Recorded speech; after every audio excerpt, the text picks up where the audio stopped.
Hello, আসসালামু আলাইকুম। এই তো সিম, ফুলকপি, আলু, বেগুন কেটে ধুয়ে রাখছি, শুকনো মরিচ, তেজপাতা, আদা বাটা, জিরা বাটা, ধুয়ে রাখা পালং শাক, পানি ঝরানো, আর এই যে পাঁচফোড়ন। এই হচ্ছে উপকরণ। আর কাঁচামরিচ, লবণ আর হলুদ গুঁড়া, এটা আমি পরে অ্যাড করব। তো চলেন শুরু করা যাক।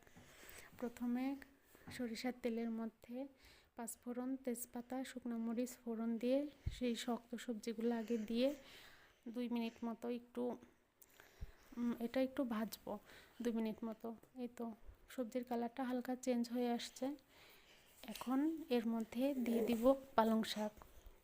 পালং শাকগুলো দেওয়ার পরে এই তো কাঁচামরিচ ফালি, লবণ আর হলুদ অ্যাড করলাম। এখন এটাকে একটু মজতে দেব। মজে আসলে অনেকটা পানিও বের হবে।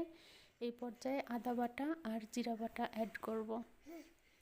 এখানে এক্সট্রা কোনো পানি অ্যাড করা যাবে না, জাস্ট সবজির পানিতেই এটা রান্না হবে। এই তো সিম্পল একটা রেসিপি। তো সবাই ভালো থাকবেন। আল্লাহ হাফেজ।